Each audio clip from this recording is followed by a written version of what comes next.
स्वागत है सभी लोगों का। तो इस वीडियो में हम करने वाले हैं सब्जेक्ट वर्ब एग्रीमेंट का सेकेंड पार्ट। पहले वीडियो में मैंने देखा था उसका इंट्रोडक्शन, हम लोगों ने मतलब देखा था।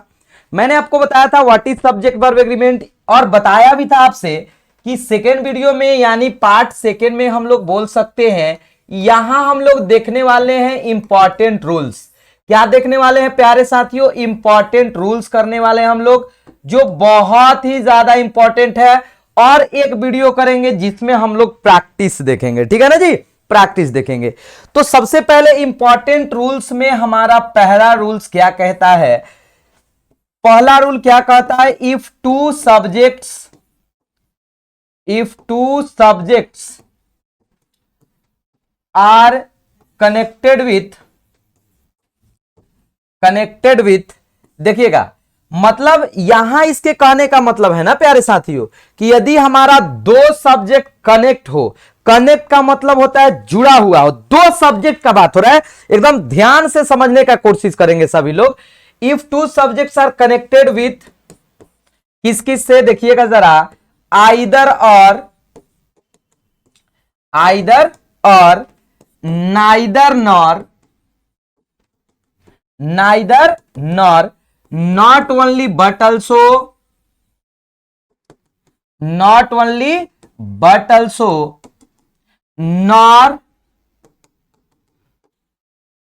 और यदि हमारा इन दो सब्जेक्ट से सेंटेंस जुड़ा रहे, either or, neither nor, not only but also, केवल और केवल nor, then verb will be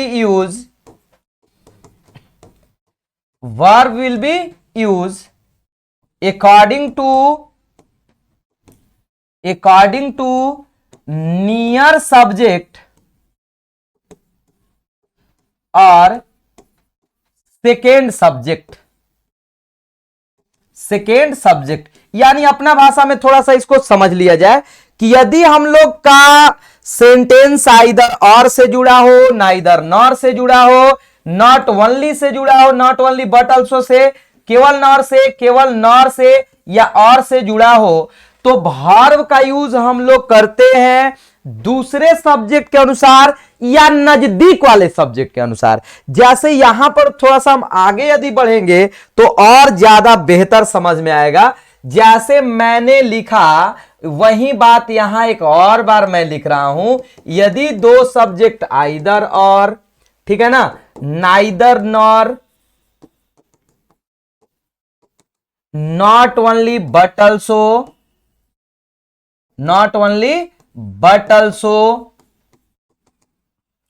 nor या और से जुड़ा रहे, तो हमारा वर्ब का जो यूज है प्यारे साथियों वो हमारा दूसरे सब्जेक्ट के अकॉर्डिंग या नजदीक वाले सब्जेक्ट के अकॉर्डिंग। जैसे मैं एक एग्जांपल यहां लिख रहा हूं जिससे आपका पूरा कंसेप्ट क्लियर हो जाएगा। मैंने बोला either Ram or his brothers blank going there. देखिएगा ध्यान से देखिएगा, यदि हमारा इसमें ऑप्शन दिया रहे इज, और सी में आपका हैज और डी में आपका हैव, देखिएगा एकदम प्यारे साथियों ध्यान से यदि समझा जाए, बहुत ही इंपॉर्टेंट कंसेप्ट है यहां, बहुत ही ज्यादा इंपॉर्टेंट हमारा रूल है। देखिए क्या कहा गया है, either Ram or his brothers. अब एक बात बताइए, दूसरा सब्जेक्ट हमारा कौन सा है? हिज ब्रदर्स का मतलब कैसा है जी? प्लूरल है। अगर ये प्लूरल है तो आने वाला वर्ब हमारा प्लूरल होगा, या नजदीक, वर्ब से नजदीक वाला सब्जेक्ट भी देखा जाए दोनों रूल से तो हिज ब्रदर्स ही है। अब एक बात आपको बताना है, अब जैसे ही प्लूरल हुआ तो दो ऑप्शन तो हमारा ऐसे ही कट गया, आर और हैज, क्योंकि दोनों सिंगुलर है। अब हमारे पास आर बजा, सॉरी, इज और हैज कटेगा, सॉरी। अब हमारे पास दो ऑप्शन बचा, आर और हैव। आप एक बात बताइए, आगे हमारा वर्ब फोर दिया हुआ है, इसका मतलब हमारा क्या करेक्ट आंसर होना चाहिए? आर होना चाहिए। क्या करेक्ट आंसर होना चाहिए जी? आर होना चाहिए। क्या इसमें कोई दिक्कत परेशानी है? बिल्कुल नहीं होना चाहिए, हमारा आर ही करेक्ट आंसर हो जाएगा। ठीक है ना जी, आर हम लोग का, क्योंकि दूसरा सब्जेक्ट हिज ब्रदर्स प्लूरल है। ठीक है, आइए और एग्जांपल्स करते हैं हम लोग। जैसे हमने बोला he or I blank gone there, blank gone there. ठीक है ना जी, अब यहां आपके पास ऑप्शन है इज, बी ऑप्शन है आपका आर, सी ऑप्शन आपका है हैज और डी ऑप्शन है आपका हैव। अब एक बात आप सभी लोग बताइए कि आई आपका दूसरा सब्जेक्ट है, आगे वर्ब 3 है, आपको कमेंट बॉक्स में करके बताना है कि हमारा कौन सा आंसर हो जाएगा। हमारा कौन सा आंसर होगा आप सभी लोग को कमेंट करके बताना है। लेकिन आप ये बात जरूर जानते हो कि either or, neither nor, not only but also, ठीक है ना, ये जितना भी होता है हमारा वर्ब का यूज सेकेंड सब्जेक्ट के अकॉर्डिंग या वर्ब से नजदीक वाला मतलब सब्जेक्ट के अकॉर्डिंग होता है। ठीक है ना जी, रूल नंबर हम सेकेंड का बात करेंगे इसमें, जो बहुत ही ज्यादा इंपॉर्टेंट है प्यारे साथियों, देखिएगा जरा ध्यान से। सॉरी, रूल कहता है if two subjects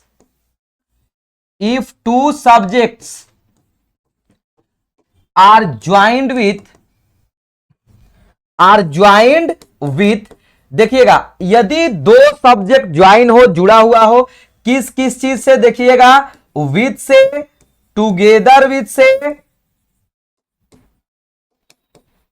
as well as से, ठीक है ना, ठीक है ना, बिसाइड से, एकदम ध्यान से देखिएगा, विथ हो गया, टुगेदर विथ हो गया, एज वेल एज हो गया, बिसाइड्स हो गया, देन वर्ब यहां लिख दे रहे हैं, then verb will be used according to the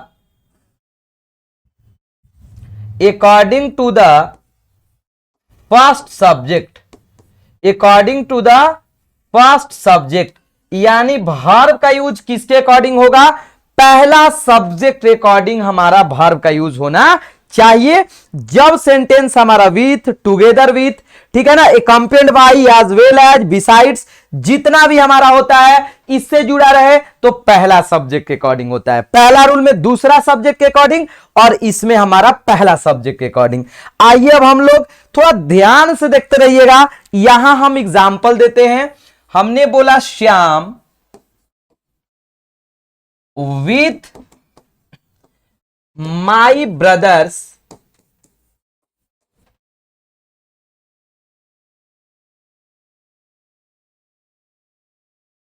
Shyam blank, यहां देखिएगा ध्यान से, with his brothers blank speaking English. अब आपको यहां बताना है प्यारे साथियों, यहां आप सभी लोग को बताना होगा कि क्या आंसर हमारा होना चाहिए। इज है, आर है, सेम ही ऑप्शन मैं दे रहा हूं, हैज है या हमारा हैव है। अब जैसे ही आप देखें कि विथ से जुड़ा हुआ है, जैसे ही आपका विथ से जुड़ा, हमारा वर्ब का यूज किसके अकॉर्डिंग जी?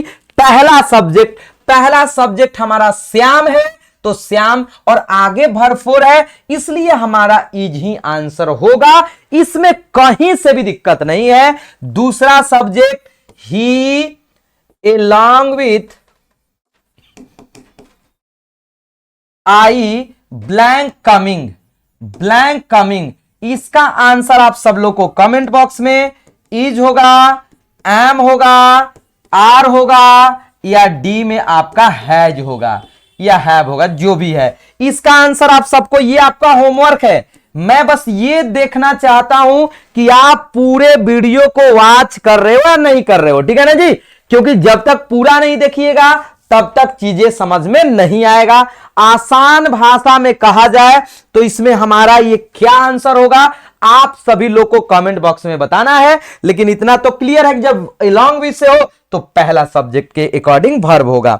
2 रूल हुआ। आज का हमारा थर्ड रूल क्या कहता है, जो बहुत इंपॉर्टेंट है, सुनिएगा। कहता है कुछ ऐसे वर्ड्स हैं जिनका यूज यदि एक साथ हो तो भले एंड से होता है, भले वो, जैसे देख लीजिए हमने बोला पीस एंड, एक सेकंड, हमने यहां बोला मान लीजिए horse and carriage, horse and carriage, ठीक है ना जी, हॉर्स एंड कैरेज, 2-3 मैं यहां लिख रहा हूं ताकि आपको कहीं से भी दिक्कत परेशानी नहीं हो, ठीक है ना। Bread and butter, bread and butter, fish and chip, fish and chip, rice and करी, राइस एंड करी। देखिएगा प्यारे साथियों ध्यान से, यदि इसका यूज देख रहे हो ना, एंड से भले लगा हुआ है, लेकिन यदि इसका अर्थ समझा जाए तो हमारा दोनों भले जुड़ा हुआ है एंड से, लेकिन अर्थ हमारा एक ही देता है। जैसे हॉर्स एंड कैरेज ये एक ही है, नहीं समझे, ब्रेड एंड बटर ये एक ही है, जब भी ब्रेड खाएंगे बटर के साथ तो एक साथ खाएंगे, मतलब क्या है, ये सिंगुलर सेंस देता है। जैसे ही आपका सिंगुलर सेंस हुआ, जैसे ही सिंगुलर हुआ, आने वाला वर्ब जनरली हमारा जनरली क्या हो जाएगा जी, सिंगुलर हो जाएगा। क्या हो जाएगा प्यारे साथियों, सिंगुलर हो जाएगा। क्या हो जाएगा, सिंगुलर हो जाएगा। और जैसे ही सिंगुलर हुआ, मतलब सब्जेक्ट ये सिंगुलर हुआ, तो वर्ब भी हमारा क्या हो जाएगा जी, सिंगुलर हो जाएगा। ठीक है ना, ठीक है ना। जैसे मैंने बोला, एग्जाम्पल बोला, एकदम साधारण सा क्वेश्चन है, bread and butter, bread and butter is या are my favourite food, my favourite food.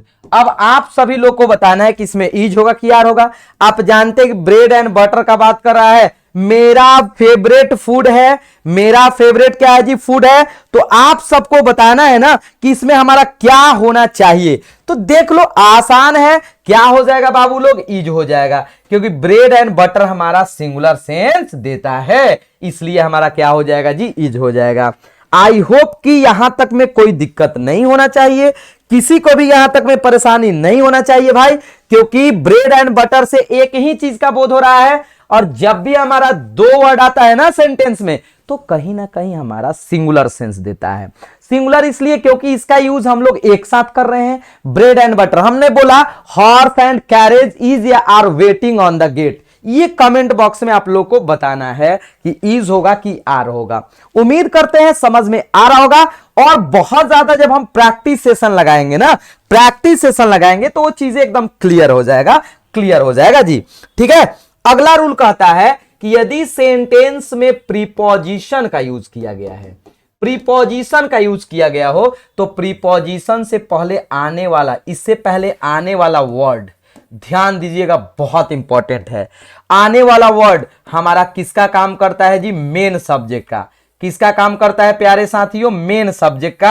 अगर मेन सब्जेक्ट जैसा रहेगा, आने वाला वर्ब भी हमारा इसी सब्जेक्ट पर डिपेंड रहेगा। प्रीपोजिशन है तो यहां जो वर्ड आएगा, मतलब सिंगुलर आएगा, सिंगुलर, प्लूरल आएगा, प्लूरल, क्योंकि ये मेन सब्जेक्ट का काम करता है। जैसे मैंने बोला example, one of the boys is या आर गोइंग। अब हम लोग जानते हैं इसमें गलती क्या करते हैं, गलती हम लोगों से सबसे बड़ा ये हो जाता है कि यहां पर हम लोग बॉयज के अकॉर्डिंग आर लगा देते हैं, प्रीपोजिशन पर हमारा ध्यान नहीं जाता है। जबकि यदि ध्यान से देखा जाए तो हमारा मेन सब्जेक्ट का काम यहां पर प्रीपोजिशन से पहले आने वाला वर्ड वन कर रहा है। अगर वन मेन सब्जेक्ट है तो वर्ब हमारा क्या हो जाएगा, इज हो जाएगा।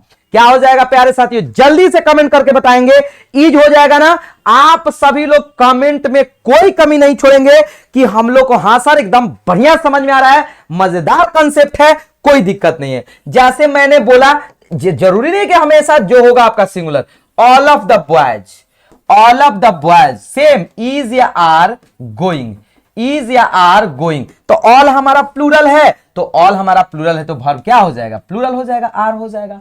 उम्मीद करते हैं कि चीजें आसानी से समझ में आ रहे होंगे। क्या कोई दिक्कत है, कमेंट बॉक्स में जरूर बताएंगे कि हां सर, आज के जितने भी हमारे दोनों 1 2 3 चौथा रूल है, ये चौथा रूल है, सबसे ज्यादा इंपॉर्टेंट रूल है ये, क्योंकि हम लोग ऐसे क्वेश्चन में फंस जाते हैं। देखिएगा देखिएगा, अगर हमारा आइदर हो, नाइदर हो, देखिएगा आइदर हो, नाइदर हो, नन हो, एनी हो, यदि बाबू लोग इसके बाद ऑफ यूज किया रहता है और यहां पर मान लीजिए सब्जेक्ट प्लूरल दिया रहता है तो हम लोग गलती कर देते हैं वर्ब यूज करने में। जबकि इसके साथ जब भी वर्ब आएगा ना प्यारे साथियों, जब भी वर्ब आएगा तो हमारा कैसा वर्ब आएगा बाबू लोग, कैसा वर्ब आएगा, सिंगुलर वर्ब आएगा। कैसा वर्ब आएगा जी, सिंगुलर आएगा, क्योंकि ये either, neither, none, any, each, any मतलब जो भी है सब सिंगुलर है। ये सिंगुलर है तो वर्ब इसमें वन को भी ले सकते हैं। आने वाला वर्ब हमारा सिंगुलर, क्योंकि मेन सब्जेक्ट ये वाला सब्जेक्ट हालांकि है ओरिजिनल में ऑब्जेक्ट, लेकिन हम लोग लिखते हैं सब्जेक्ट, ये मेन नहीं है। मेन अगर सब्जेक्ट का बात किया जाए तो मेन सब्जेक्ट ये पूरा का पूरा चारों वर्ड्स है। अगर चारों वर्ड सिंगुलर है देन वर्ब हमारा सिंगुलर। जैसे एक एग्जाम्पल कर लिया जाए ना, एक एग्जाम्पल हमने बोला either of the boys has या have gone there, has या have gone there। अब आपको बताना है कि क्या होगा, वेरी सिंपल आपको बताना है कि क्या होगा। चलिए जी, जैसे ही आप बॉयज है हम लोग कंफ्यूज करके है, बट नहीं जी, नहीं सर, अब हम लोग समझदार हो गए हैं। यहां बॉयज नहीं बल्कि हमारा मेन सब्जेक्ट आइदर है, आइदर सिंगुलर है। अगर सिंगुलर है तो हमारा ईच हो जाएगा। क्या कोई दिक्कत, कोई परेशानी है? आई होप कि आपको कहीं भी दिक्कत, कहीं भी परेशानी नहीं हुआ होगा, कहीं से भी नहीं दिक्कत हुआ होगा, क्योंकि आसान भाषा में मैंने ये रूल्स पढ़ा दिए। अगला थर्ड जो हमारा सेशन आएगा, थर्ड जो पार्ट आएगा, उसमें हम लोग कम से कम 40 प्लस प्रैक्टिस क्वेश्चन करेंगे। क्या करेंगे प्यारे साथियों? प्रैक्टिस क्वेश्चन करेंगे। किसका? सिंटेक्स का। किसका बाबू लोग? सिंटेक्स का। ठीक है ना? मजा आया होगा तो सब लोग जाकर कमेंट बॉक्स में छाप देंगे, बता देंगे कि हां सर बड़ा मजा आया, चारों पांचों रूल जो आपने अभी बताया एकदम अच्छे ढंग से समझ में आ गया होगा। ठीक है ना? चलिए, और आपका लाइव क्लासेस ऑलरेडी चल रहा है, 2 लाइव क्लासेस चल रहे हैं, तो आप सभी लोग वीडियो को देखकर पूरा वॉच करके एक एक कमेंट करिए और बताइए कि आपको कितना अच्छा ढंग से समझ में आया। यदि नहीं भी आया तो आप जरूर बताइए कि सर थोड़ा सा ऐसे बताइए या कहां कमी है। ठीक है ना जी? चलिए मिलते हैं हम लोग नेक्स्ट वीडियो में, अगले वीडियो में, इससे ऐसे ही इंपॉर्टेंट, ऐसे ही मतलब मोस्ट इंपॉर्टेंट रूल्स के साथ। जय हिंद।